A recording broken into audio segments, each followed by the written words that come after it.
Vamos abrir a palavra de Deus em Atos 4, versos 32 a 37.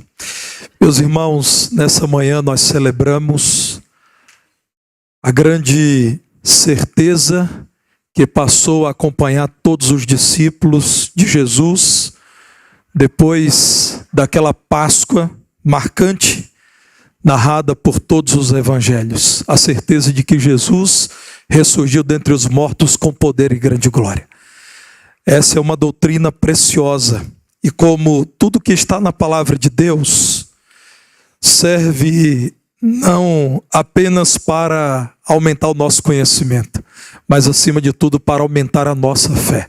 A minha pergunta a você nessa manhã é se a doutrina da ressurreição influencia a sua vida, se é mais do que um tema para a Páscoa celebrada entre nós anualmente, se é mais do que um assunto para esses dias em que tanto lemos acerca do sepulcro esvaziado pelo Senhor Jesus.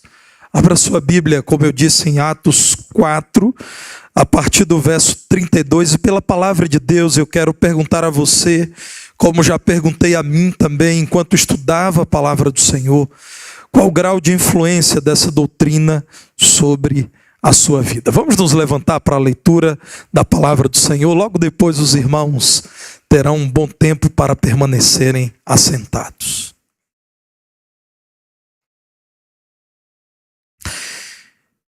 Diz assim a palavra de Deus: da multidão dos que creram, era um coração e a alma. Ninguém considerava exclusivamente sua nenhuma das coisas que possuía. Tudo, porém, lhes era comum. Com grande poder, os apóstolos davam testemunho da ressurreição do Senhor Jesus, e em todos eles havia abundante graça, pois nenhum necessitado havia entre eles, porquanto os que possuíam terras ou casas, vendendo-as, traziam os valores correspondentes e depositavam aos pés dos apóstolos. Então se distribuía a qualquer um à medida que alguém tinha necessidade. José, a quem os apóstolos deram o sobrenome de Barnabé, que quer dizer filho da exortação, levita, natural de Chipre, como tivesse um campo, vendendo-o, trouxe o preço e o depositou aos pés dos apóstolos. Pode assentar.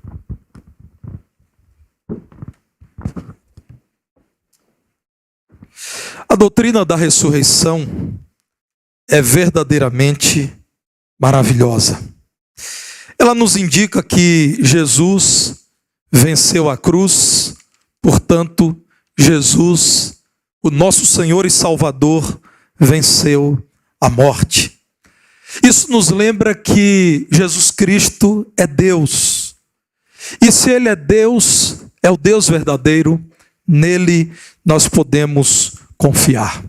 Acredito que para os crentes, do modo geral, essa é uma certeza já cristalizada, a certeza de que Jesus, vencedor sobre a morte, ressuscitou, e isso é para nós motivo de grande alegria e esperança. Mas, como eu disse, irmãos, me ocupa nessa manhã, nessa linda manhã, nessa empolgante manhã, perguntar a você e a mim se esta doutrina tem tido consequências marcantes em nosso viver.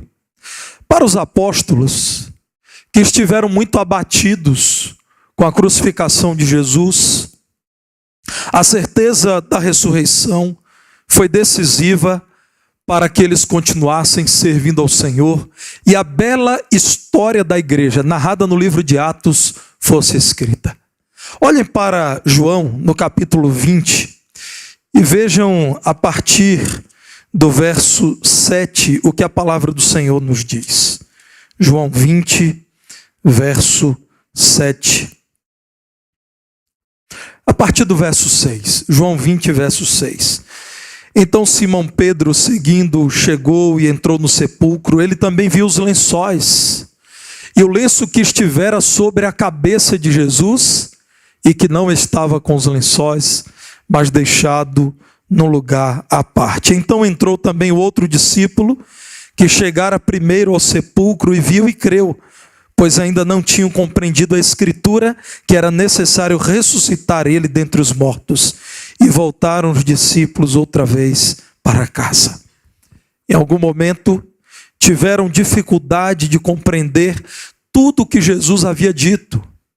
E ele disse muitas vezes que seria necessário destruir e reconstruir o templo, referindo-se ao seu corpo, a si mesmo.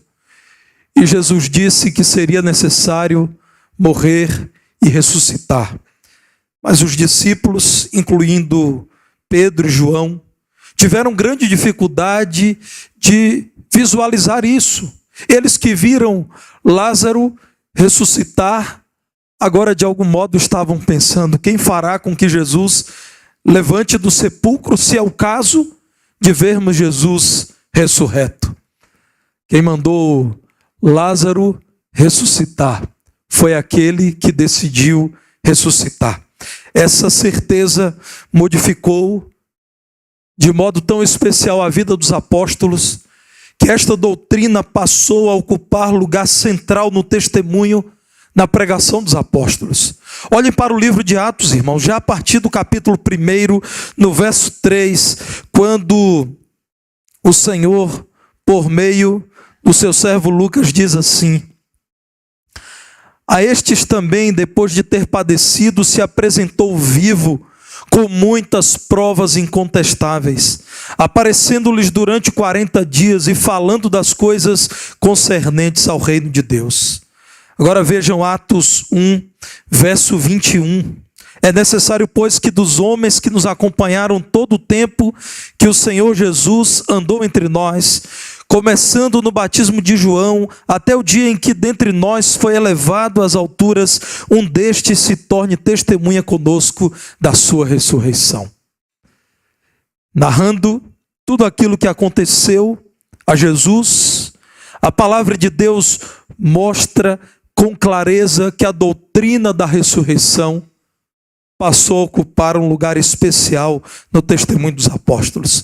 Vejam Atos 2, a partir do verso 22. Varões israelitas, atendei a estas palavras.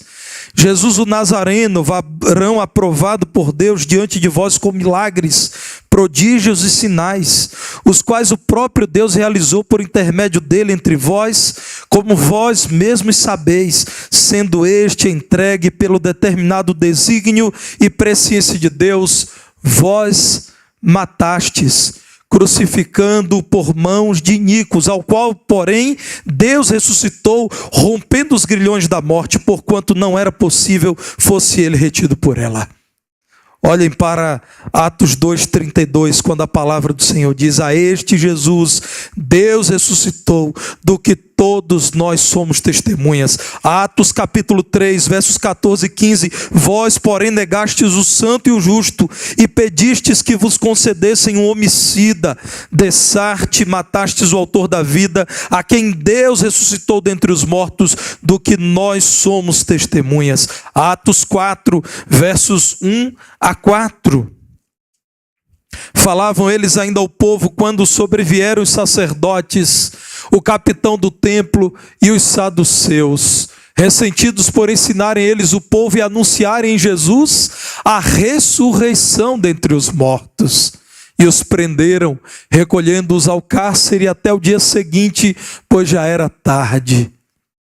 Muitos, porém, dos que ouviram a palavra aceitaram, subindo o número de homens a quase 5.000. Atos 4, verso 10. Tomai conhecimento vós todos e todo o povo de Israel, de que em nome de Jesus Cristo Nazareno, a quem vós crucificastes e a quem Deus ressuscitou dentre os mortos, sim, em seu nome é que este está curado perante vós.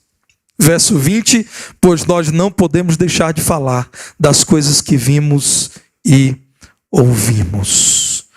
O que pregavam? Que Jesus ressuscitou. A cada aplicação que faziam das obras do Senhor, a cada sinal, cada debate, cada exposição das Escrituras, o que diziam? Jesus ressuscitou. Atos 4,33, texto lido inicialmente, nos diz que com grande poder as testemunhas do Senhor davam certeza a quem os ouvia de que o Senhor Jesus Cristo ressuscitou.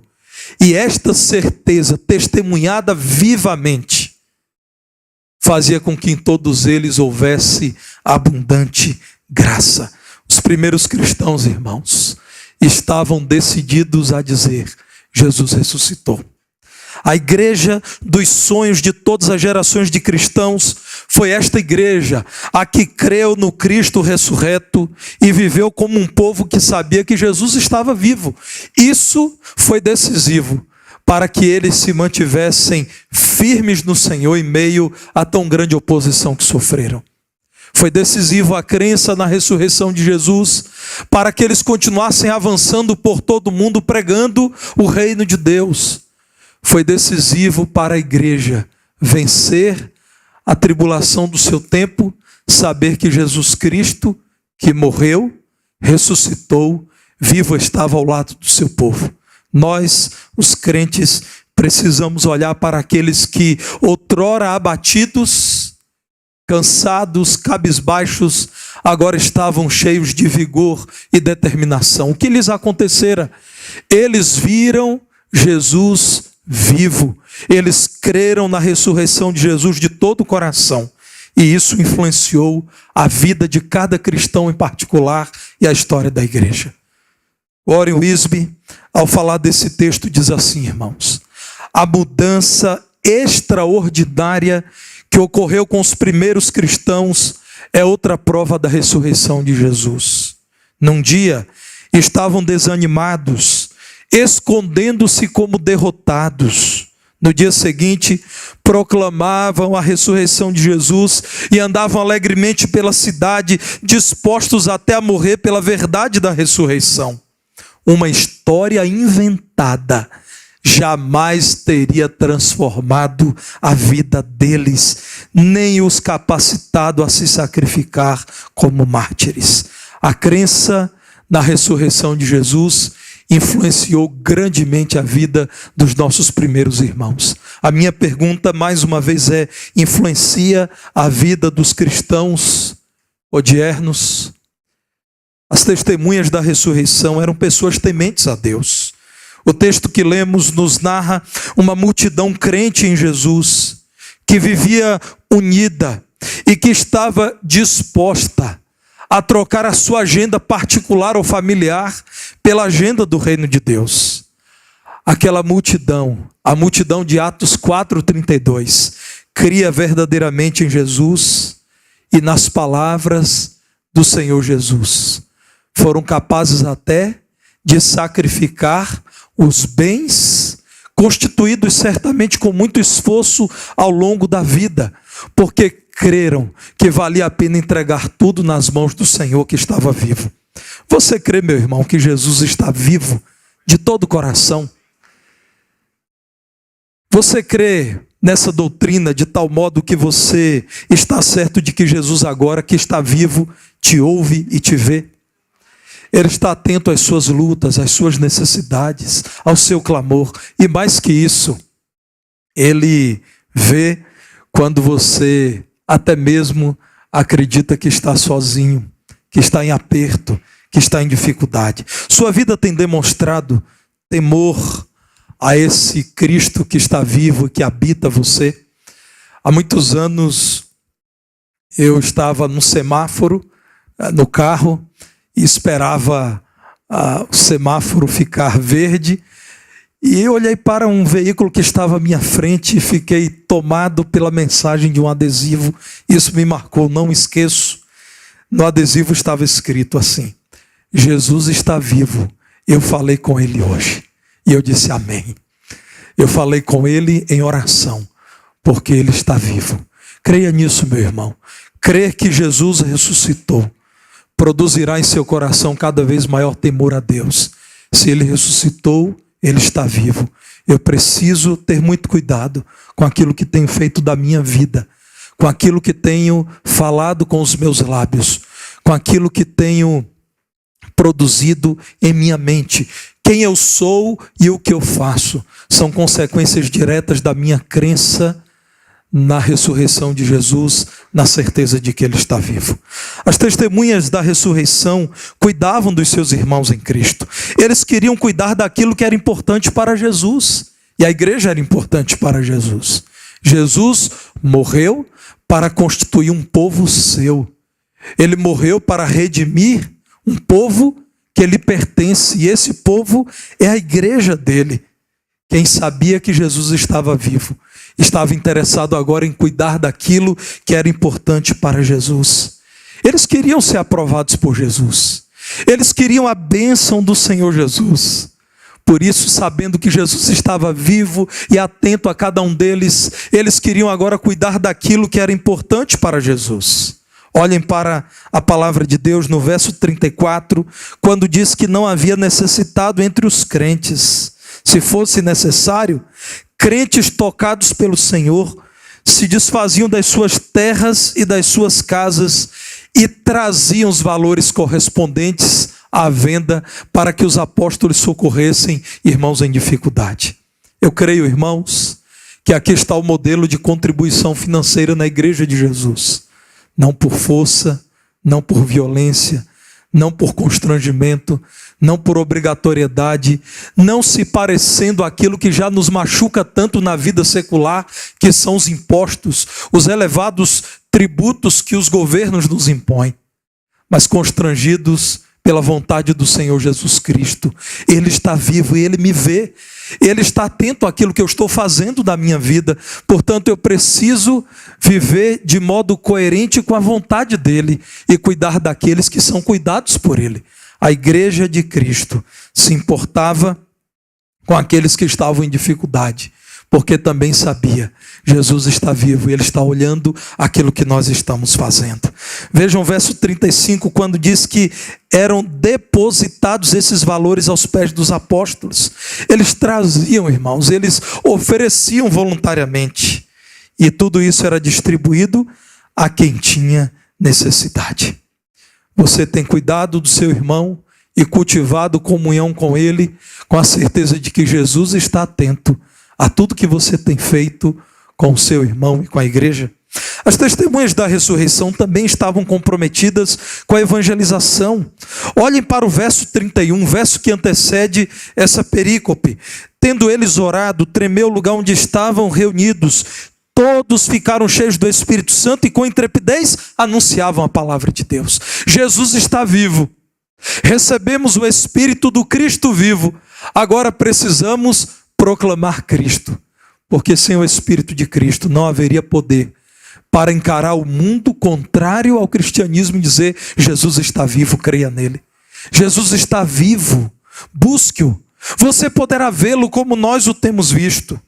Vejam no verso 33, quando a palavra de Deus reafirma que era com grande poder que os apóstolos testemunhavam da ressurreição do Senhor Jesus. Quando desafiados eles diziam: nós vimos Jesus. Quando perseguidos eles diziam: vale a pena a perseguição, porque Jesus está vivo e Ele é por nós.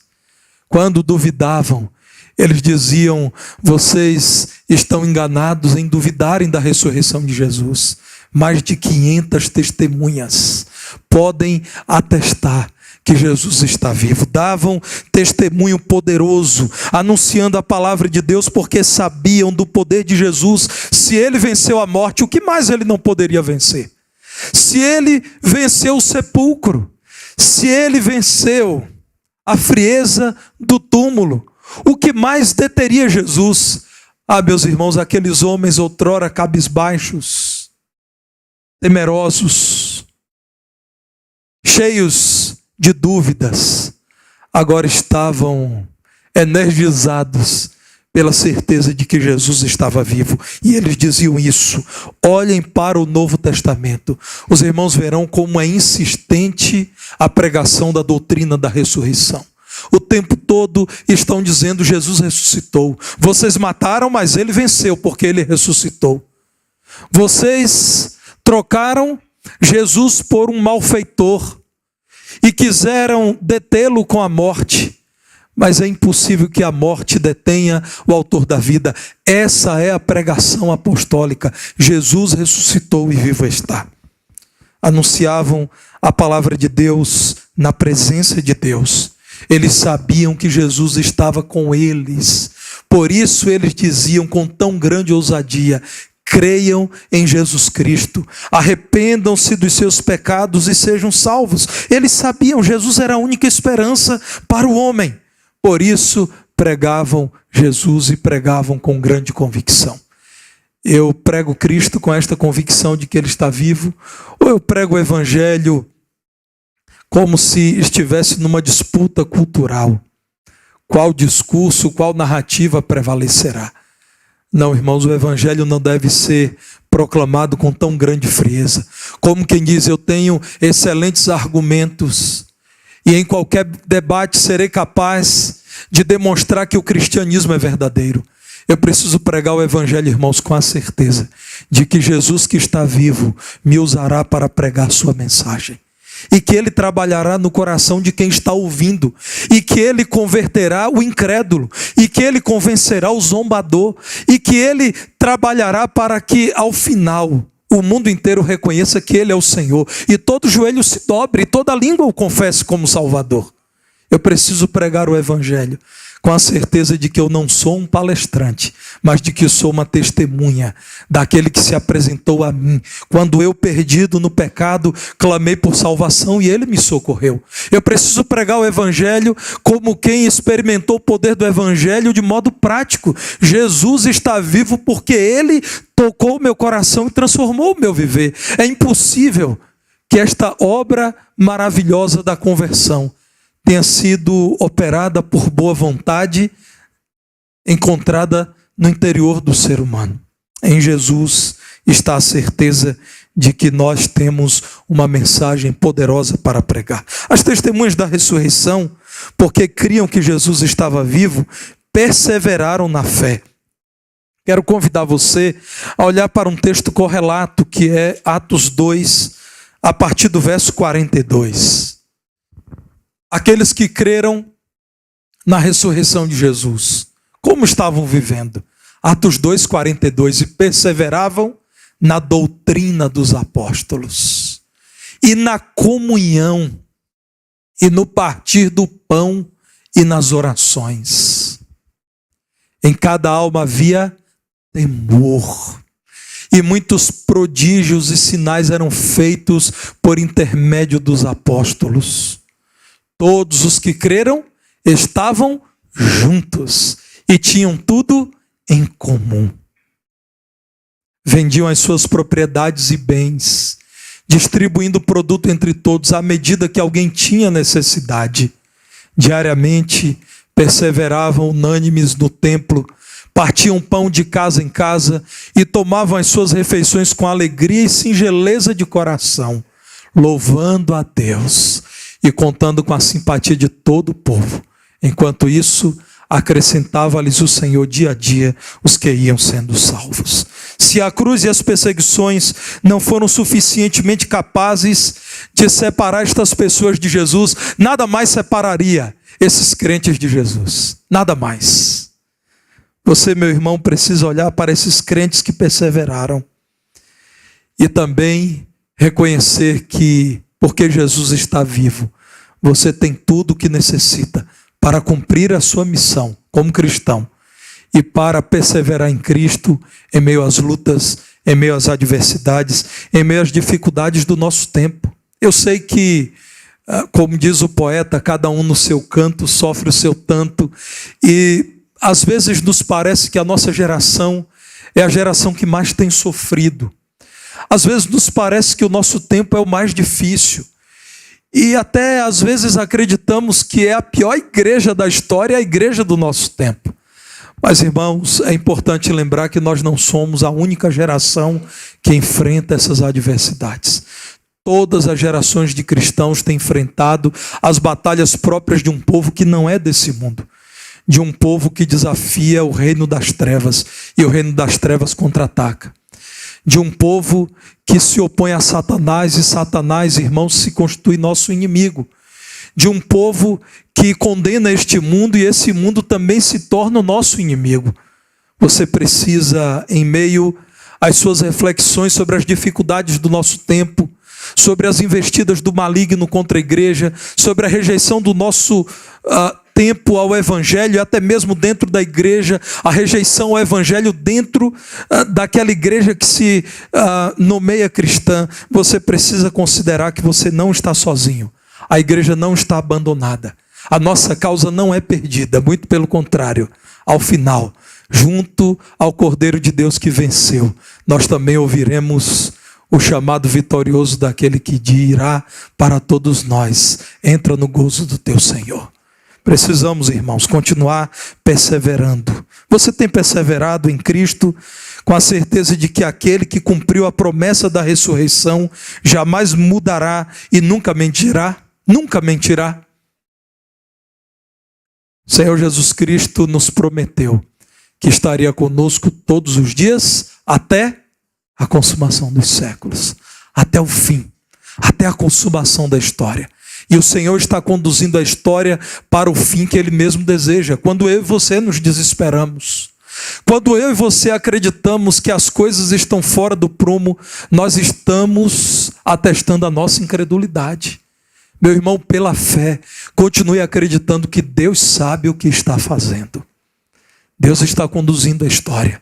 A igreja dele não chegará à falência, porque então teria falhado a palavra do Senhor que diz que ele virá assim a este mundo, mais uma vez buscar um povo seu, zeloso de boas obras. Esse povo é a sua igreja.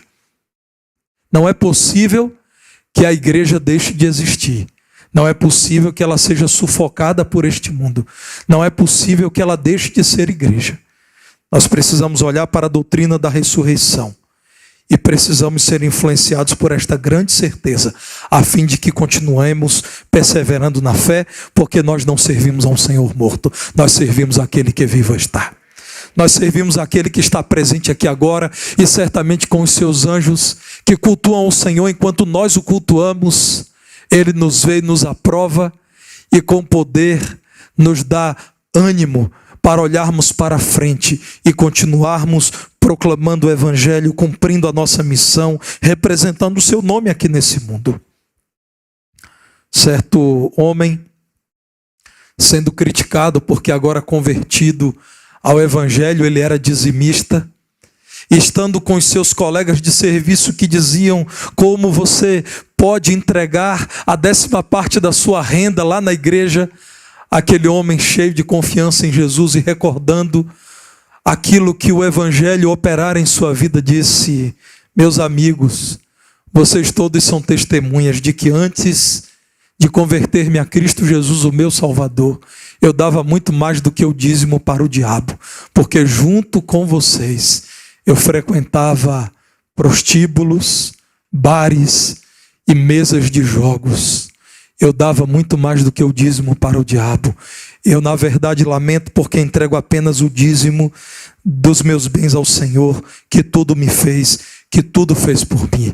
E ele então sentenciou dizendo: nenhum de vocês pode negar que agora eu verdadeiramente sou um dizimista de causas que valem a pena, porque outrora eu era muito mais que dizimista daquelas causas que destroem a vida, destroem famílias e destroem uma nação. Meus irmãos, nós precisamos dizer isso com toda a convicção a esse mundo carente do Evangelho. Vocês todos sabem quem nós éramos antes de Cristo. E vocês sabem que nós somos agora. O Cristo que está vivo nos deu vida e vida em abundância. Creia nisso, meu irmão. Mas além de crer, viva isso. Creia na ressurreição de Jesus, mas viva como quem crê na ressurreição de Jesus. A minha oração é que você olhe para a palavra de Deus e com toda alegria leia os relatos muito coerentes, os relatos irretocáveis de que Jesus ressuscitou, mas que haja uma consequência sobre a sua vida, que haja uma grande influência sobre a sua vida, e de que a reflexão sobre a ressurreição, a poderosa ressurreição de Jesus, transforme um pouco mais a sua vida cristã para melhor. E que a partir dessa crença, você seja uma pessoa mais temente a Deus, porque Ele está vivo, Ele te vê, Ele te acompanha, Ele habita você.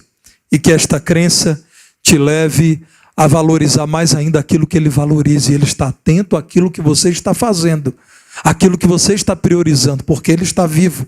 E que a crença na ressurreição de Jesus te leve a pregar essa verdade a todo mundo a plenos pulmões. E que essa crença te leve a perseverar na fé.